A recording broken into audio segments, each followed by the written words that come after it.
Hey guys, welcome to my new podcast series Your Health You. दोस्तों अभी एक patient से बात हो रही थी, तो अगेन क्लिनिक में पेशेंट कम थे तो बातें थोड़ी लंबी हो जाती हैं।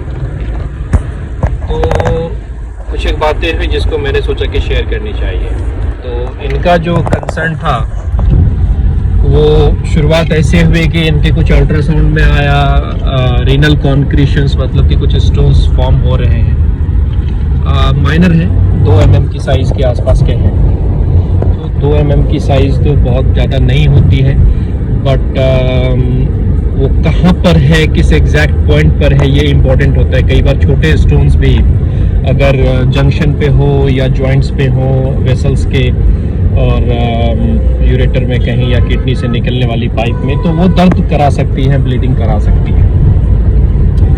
बहरहाल तो फिर बात आगे बढ़ी, डाइट की बात आई, तरह तरह की उन्होंने बातें की। समाज में किस तरह की बातें हैं कि आप बियर पी लो और उससे स्टोन ठीक हो जाते हैं वगैरह वगैरह, और कैसे डाइट खाएं, क्या खाएं कि ये ठीक रहे, या ये होता ही क्यों है इन द फर्स्ट प्लेस। तो फिर सारी बातें उनसे डिस्कस की। मैंने उनको बताया कि ये एक प्लम्बिंग का इशू होता है।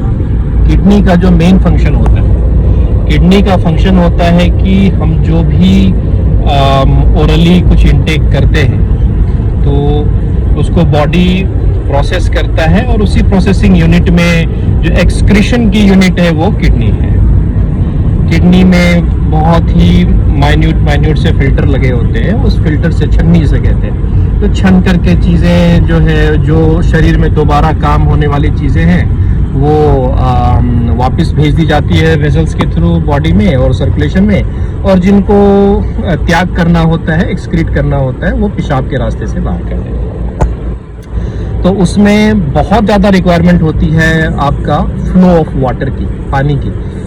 घर के किचन में भी अगर आप सिंक साफ़ करते हो तो अगर एडेक्वेट पानी नहीं आएगी तो आपका जो किचन की जो प्लम्बिंग है उसमें रुकावटें आ सकती है। तो बॉडी का भी वो एक प्लम्बिंग का पोर्टल है, तो उसमें कोशिश यही होनी चाहिए कि पानी की मात्रा कभी कम ना हो। उसके लिए आपको पानी ज़्यादा पीना पड़ता है। ज़्यादा पानी पिएंगे तो फ्लश अच्छे से होगा, तो किडनी भी अच्छे से फिल्टर कर पाएगी।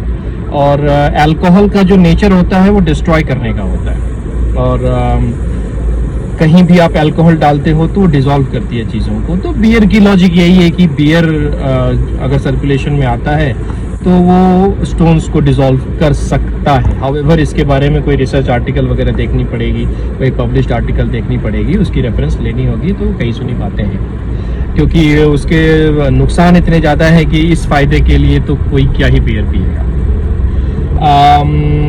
फिर बातें बढ़ी लाइफस्टाइल रिलेटेड, और किस तरह की डाइट इन जनरल हमें खाना चाहिए। उनका थोड़ा जो बॉडी मास इंडेक्स है, BMI भी हाई था, मॉडरेट लेवल पे था, मतलब ओवरवेट की कैटेगरी में आ रहे थे।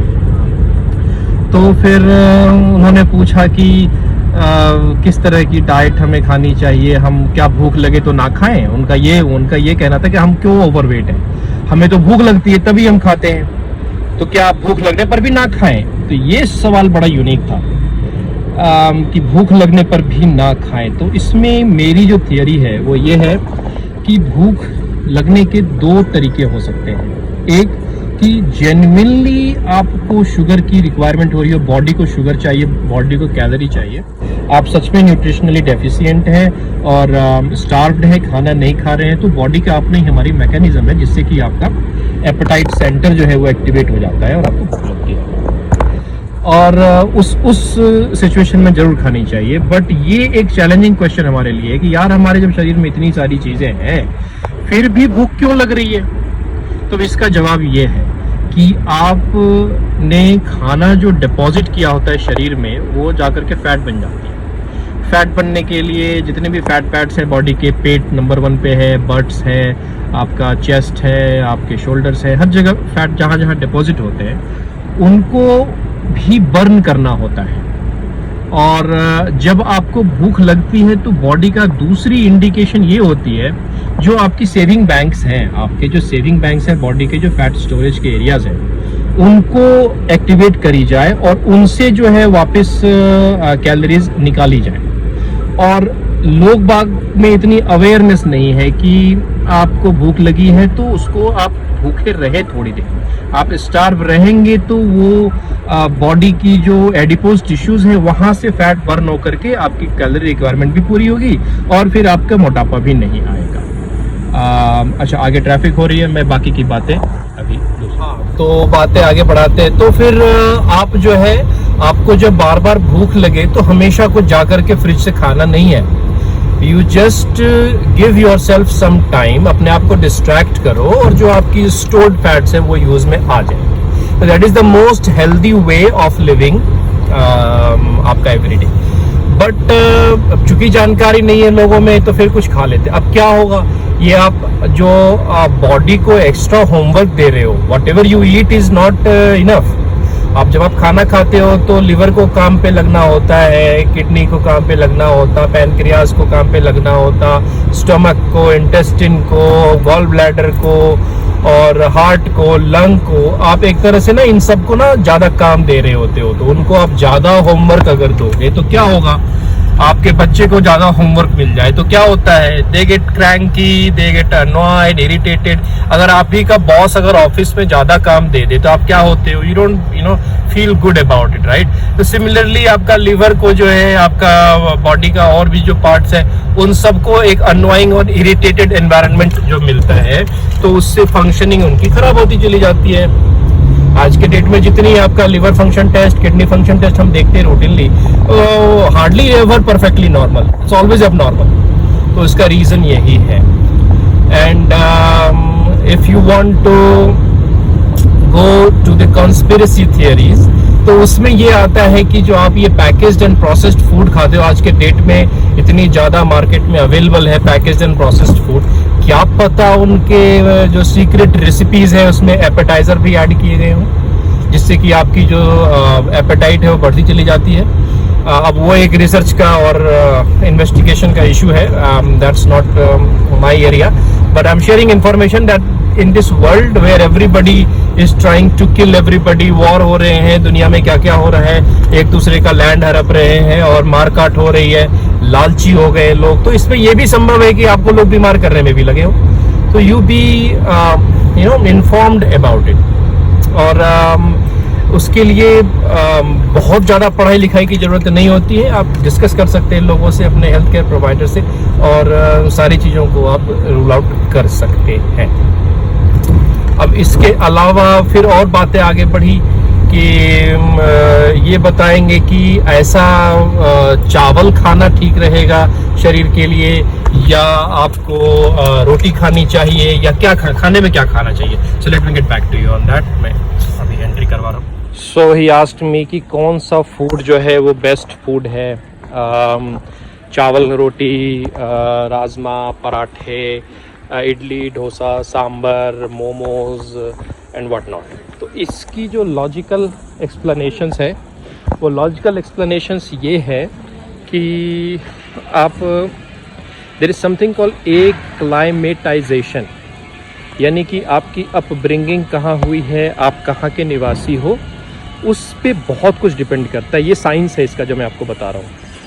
कि फॉर एग्जांपल अगर आप इंडिया में ही एग्जांपल लेते हो तो नॉर्थ ईस्ट में आप देखो तो लोग वहाँ पर मंगोल फेस के होते हैं, चाइनीज़ मंगोलियन फेसेस हैं उनका, उनकी जेनेटिक्स जो है तो मंगोल वाली है। आप हिमाचल में जाते हो तो उनका पहाड़ी है, आप साउथ में चले जाते हो तो आपको स्किन थोड़े डार्क दिखते हैं।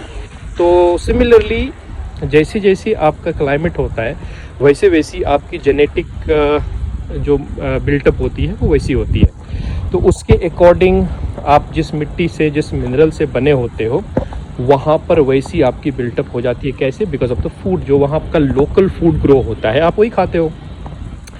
तो फॉर एग्जांपल कि अगर आप आसाम से होते हो और उधर ज़्यादा पानी वाला क्षेत्र है तो वहाँ पर आप देखोगे राइस खाते हैं लोग, और सुबह शाम राइस खाते हैं क्योंकि उनके यहाँ पैडी ज़्यादा होती है, तो उनकी बॉडी की बिल्टअप भी वैसी ही है, तो उनके लिए हेल्दी वही है। बाकी जगह पर आप बाजरा होता है तो वो बाजरा खाते हैं, मक्के खाते हैं। तो ये फूड जिस फूड से आपकी बेसिक बॉडी की बिल्टअप है, जो आपका शरीर बना हुआ है, वही फूड आपके लिए बेस्ट फूड होता है।